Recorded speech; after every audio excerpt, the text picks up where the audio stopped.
Hello everyone. So as Emily's just said, my name's Alex.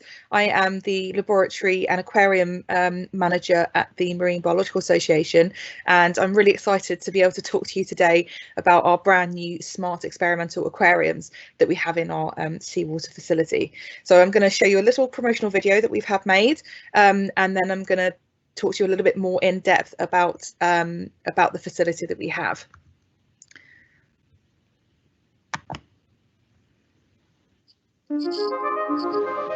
Welcome to the Marine Biological Association, a world-leading organisation of scientists and members.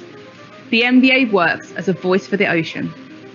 Its in-depth scientific research into the interconnected marine environment is carried out from our prestigious laboratory HQ here in Plymouth, UK.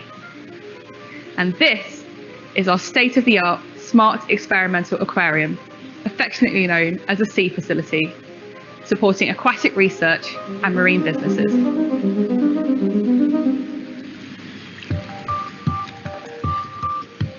The sea facility is unique in the UK, with 12 1,000 litre tanks, full individual life system support, filtration, temperature control and lighting, automatic computer control. We can replicate any conditions, modify and monitor all parameters remotely from anywhere in the world, set, monitor and maintain water conditions automatically. It's an ideal system for researching everything from marine climate change to physiology and behaviour, whilst offering tight operational control for testing equipment. The automatic control offered by the sea facility makes it easy for me to investigate marine heat waves on organisms without having to manually check and adjust parameters. This supports much more robust science. We chose to use the sea facility because it offers great flexibility and reliable conditions. So it's the perfect stepping stone for us to test our reef cube structures before we trial them out at sea. The Marine Biological Association has world-class facilities. A microbiological suite with a culture collection, the Mary Park microscopy suite with extensive capabilities, including live cell imaging. Here at MBA, we have a state-of-art facilities which allow us to bring the field samples and carry out in-depth analysis. For example, we can culture them here in the MBA aquarium facility, as well as for here, I'm using this confocal microscope to image to understand their development as well as their morphology. And the MBA Sepia, our research vessel, as well as a wealth of support from our expert staff and technicians. Whatever your application, whether research or technology, the Sea Facility at the Marine Biological Association on the shores of Plymouth Sound can support you. We look forward to seeing you soon.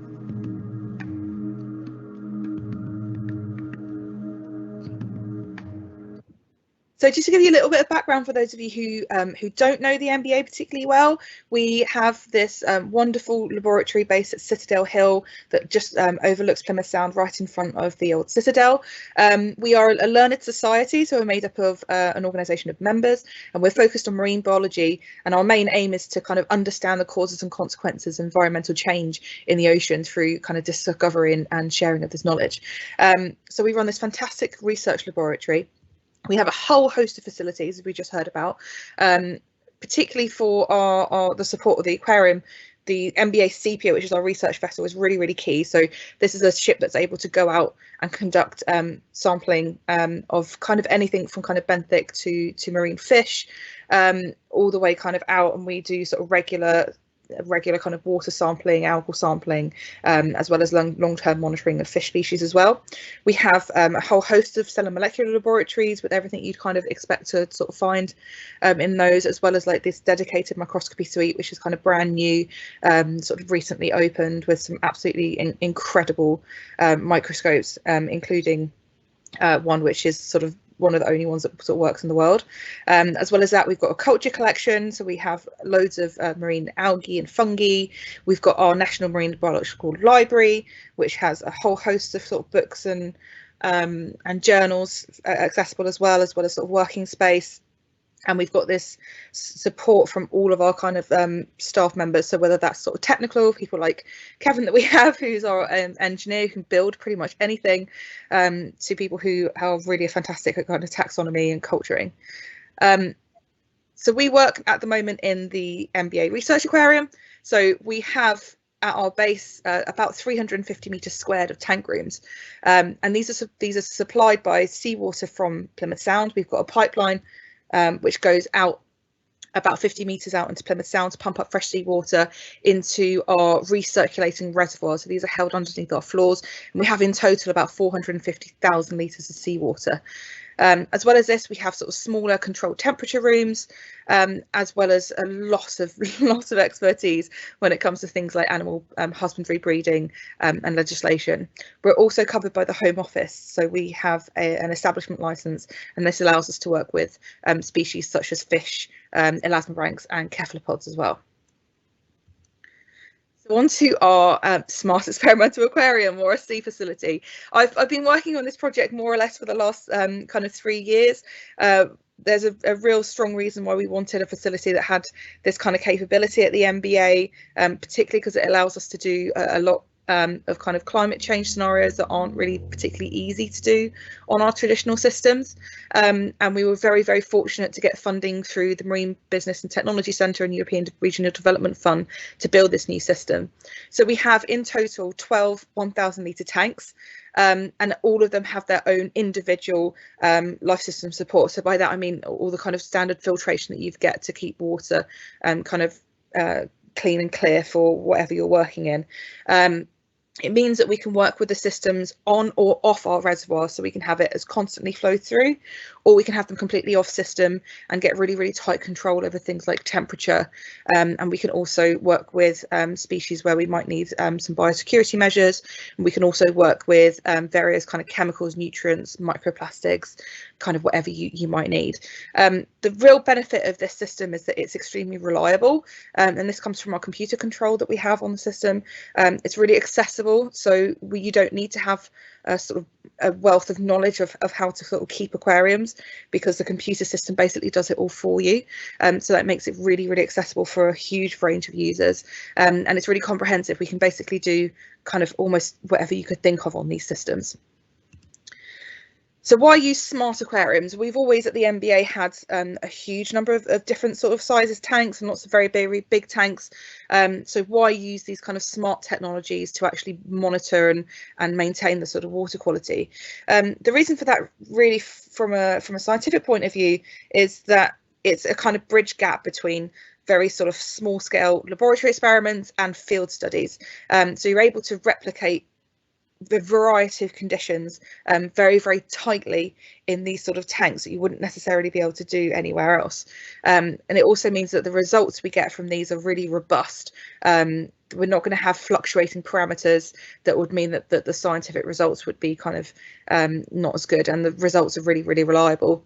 They're also, and this is very key for us, extremely low maintenance. So whereas you would potentially have to come in and adjust water parameters by taking sort of daily, hourly, or even kind of less measurements, and then adjusting your equipment by hand, these smart aquariums, which are computer controlled, do all that for you. So it means in terms of technician times, really, really low. In terms of expertise, is really, really low, because the systems effectively look after themselves.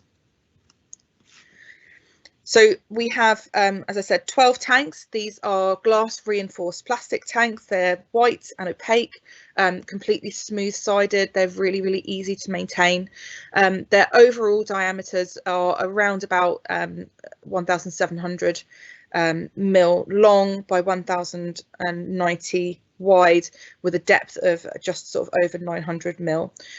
However, in practice, because of the equipment that is in the tanks as well, the operating capacity is kind of closer to sort of 1,400 long, and the depth of the water is about just over 800 mil high.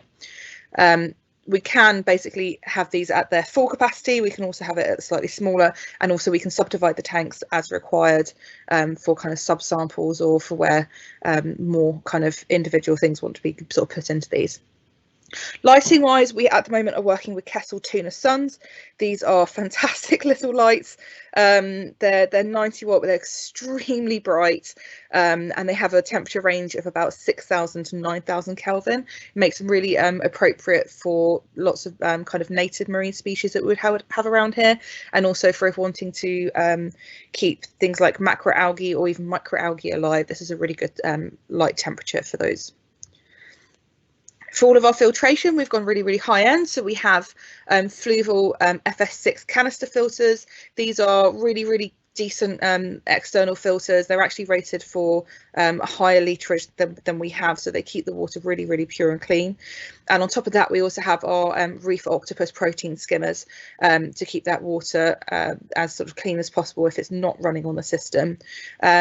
We have Teco 2000 chillers, so these will maintain will actually take the water temperature down to around 10 degrees, even if the external temperature is sort of around 25, which is sort of the maximum that we might see in the aquarium. And on the opposite end of the spectrum, if we want to achieve higher temperatures than ambient, we have each tank is supplied with 2 titanium 600 watt heaters. It basically means we can achieve a huge variety of temperatures, anything from kind of 10 upwards.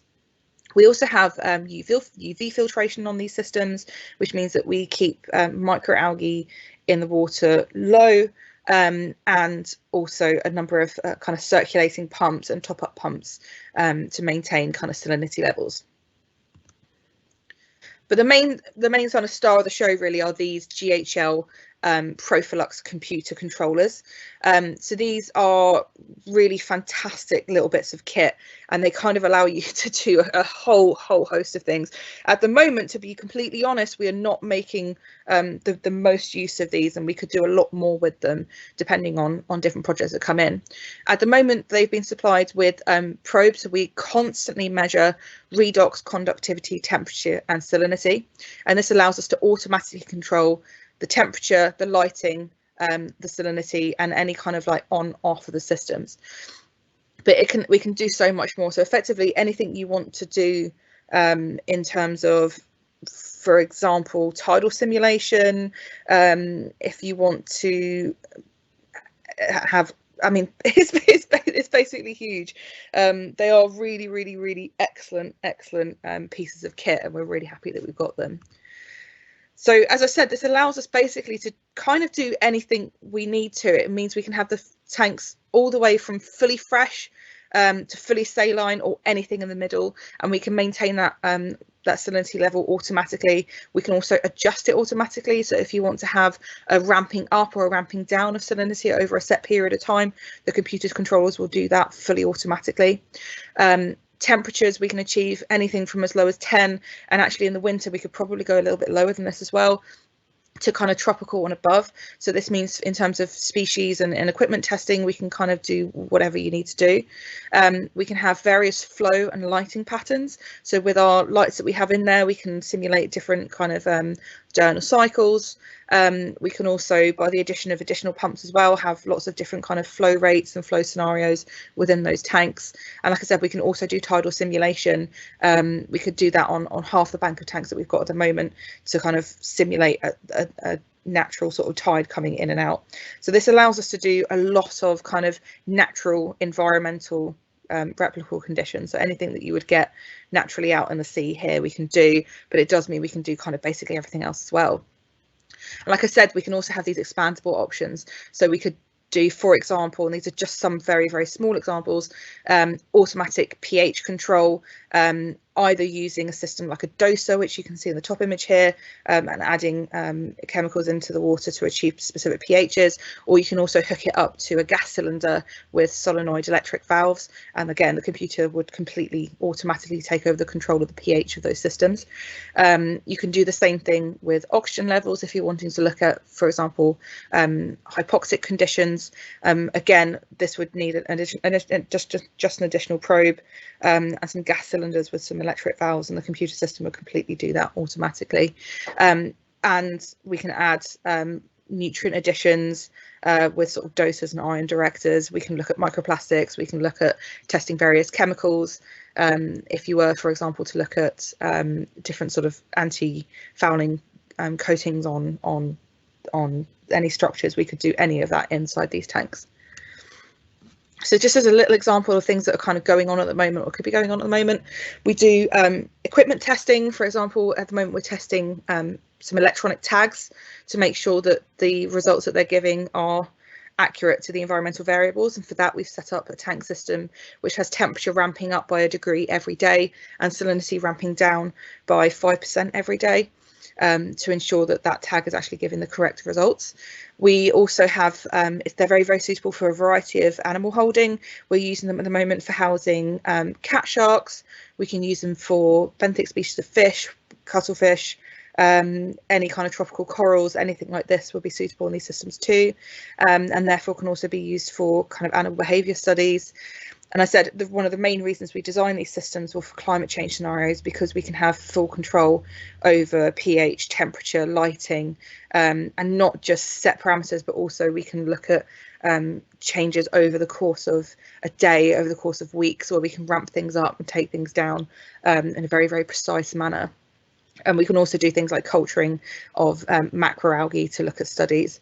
And one thing I should have said as well with the GHL controllers, which is really, really nice, we now have full Wi-Fi as well in the aquarium, is that all of these controllable measures, you can actually log in via the cloud with an app and check and actually change parameters remotely from anywhere in the world. So it gives us a lot of kind of it's a nice relaxed way, because we can actually check on a lot of these systems when you're not in the building at the weekends and out of hours, and ensure that they are doing what they should be doing. And it also gives us that flexibility that you don't have to literally come into the lab every time you want to make some minor adjustments. You can do that fully, that full control from home. So how can you get involved? So a lot of people here, hopefully from local Devon small and medium enterprises. Part of the funding that we've got through means that we're here to support you. We're here to support these Devon's SMEs, and this will provide 1 week of free use of the tanks and technical support to these businesses until August 2021. But we are available as well for other business users outside of Devon. We're here and available for researchers, for testing technology, components, anything really that you think you could be used for. So please, if you think that these systems would be useful for you, do get in contact. The first port of call would be to contact Rowena Stern, and hopefully we can sort of work something out together with you. Just to say as well, if you want to get involved in the MBA, so we have our membership, so please do become a member of the MBA if you're not, because you find out about all these wonderful opportunities. And thank you for attending our launch. Thank you, Alex. We do have some questions for you. As we are going through the questions with Alex, if any of the attendees do have any questions, you will see at the top of the screen 2 boxes, one with a question mark. If you click on the box and type in the question, we can read them out as we go along. So Alex, the first question we've got for you: can we receive assistance in experimental planning? Yes, absolutely. So if you're a Devon small and medium enterprise, part of the funding that we receive is that you will get a free week of technical assistance. So that can either be in the planning stage, it can be in the actual project phase where your system is actually up and running, or a little bit of both. And we have technicians and experts available otherwise at a kind of hourly rate if you're not a Devon small and medium enterprise, or if that goes on longer. So yes, by all means we can help you set up and design your experiments and your tank systems. Thank you, Alex. We've got another question. System looks great. Aware that many dinoflagellates, are difficult to culture and maintain morphology, and plans to attempt to keep a living population. Sorry, can you repeat the question? So basically, could we keep dinoflagellates? Yes. Yes. I think it's something we could definitely look into doing. So we have these various kind of filtration options, including things like UV and our protein skimmers. Now, if we were culturing dinoflagellates, we wouldn't be using those. We would just have our normal filtration, or actually, to be honest, we'd probably turn a lot of that off and just maintain tight control over temperature and lighting. And then with nutrient dosers, we can actually constantly add the right amount of nutrients to those tanks to keep kind of algal populations alive. I've not cultured microalgae particularly, so it's not my area of expertise, but at the MBA we do have a lot of experts in culturing a huge variety of different algal species. That's right, and I would like to add that if you added seaweed to the tank, many dinoflagellates grow on seaweed, so that is a possibility to grow and culture sort of species that have a partly or wholly benthic sort of life cycle. Thank you, Rowena. I think you touched on this, Alex, but if you just go over again, how long are you allowed to use the tanks for? So at the moment we have funding for a week free for Devon small and medium enterprises, but we would love to support a whole variety of projects. So it's best to get in contact with us. There's no kind of maximum or minimum time that you can use these tanks for. Like I said, we have a week free, but after that we do have very sort of competitive rates for rental as well. So if you just get in contact, and we'll be able to give you a sort of individual breakdown of what can be done and when. Thank you, Alex. What types of animals can be used in the sea facility? So I think really our only limit is on size. So like I said, at the moment we have a number of sort of cat sharks in there. That's probably around about the largest we'd want to go. And aside from that, we can have everything because we can mimic and replicate all these conditions. We could have anything from kind of corals, whether that's sort of tropical or kind of local cold water corals, all the way to fish, cephalopods. We could even keep things like octopus in with the kind of right sort of lids, macroalgae, seagrass, any kind of benthic organisms. Kind of the limit is your imagination of what you would need. Lovely, thanks, Alex. When do you think visitors will be allowed into the facility to observe experiments being performed for them? We are hoping that the lab will obviously open in line with our normal COVID restrictions. So at the moment that's looking like June the 21st, but obviously that's liable to change. So that's something we'll have to discuss. We are hoping it's going to be kind of end of June and that users will be able to come in and actually work on their own projects. Thank you. Just looking to see if there's anyone else that's got any questions. Well, there is another question, Alex, that I would be able to answer for you. We're being asked if the presentation is going to be available on YouTube. We will upload them to our OceansGate YouTube channel, and you'll be able to find the link to those channels on the OceansGate website events page. Just checking to see if we've got any more questions from anybody.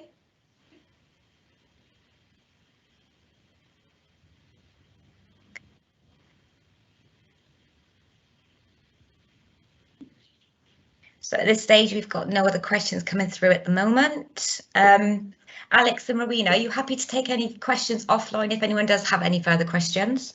Of course, absolutely. Yes. Alex, is it too late just to go to your final slide so that you can just put up your email address and contact number? Back up to this slide, which has got Rowena. I'm not going to put down my contact number just because I'm due to leave on maternity next week. So I won't put out my email just in case. That ends up going sooner, but if you contact Rowena, she'll also be able to get in contact with me and anyone else who's appropriate. Okay. We still have an aquarium team available. Just sort of point out additionally that we can be quite flexible with the time. If people want a slightly longer experiment, it all depends on demand. So we're kind of saying a week, but it all depends. So that's why we're saying if you want to contact us for any kind of more complex or in-depth inquiries. Let's see if we can work something out. We're going on a case-by-case scenario. Thank you, Rowena. We've had the offer. I'm guessing somebody from the MBA will be sharing the video link internally with MBA staff. And you've had thanks and great presentation. Thank you. So everyone on the call has my contact details, so if you need anything further, please feel free to email me, and I'm more than happy to pass any inquiries and questions on to Rowena and Alex. Finally, many thanks to Alix for presenting today and Rowena for taking questions. That's going to be it for today. We look forward to seeing you at future webinars. If you want to follow us on Eventbrite, you'll be automatically notified of future events. Thank you, everyone, and I will now close the live event. Thank you. Bye-bye.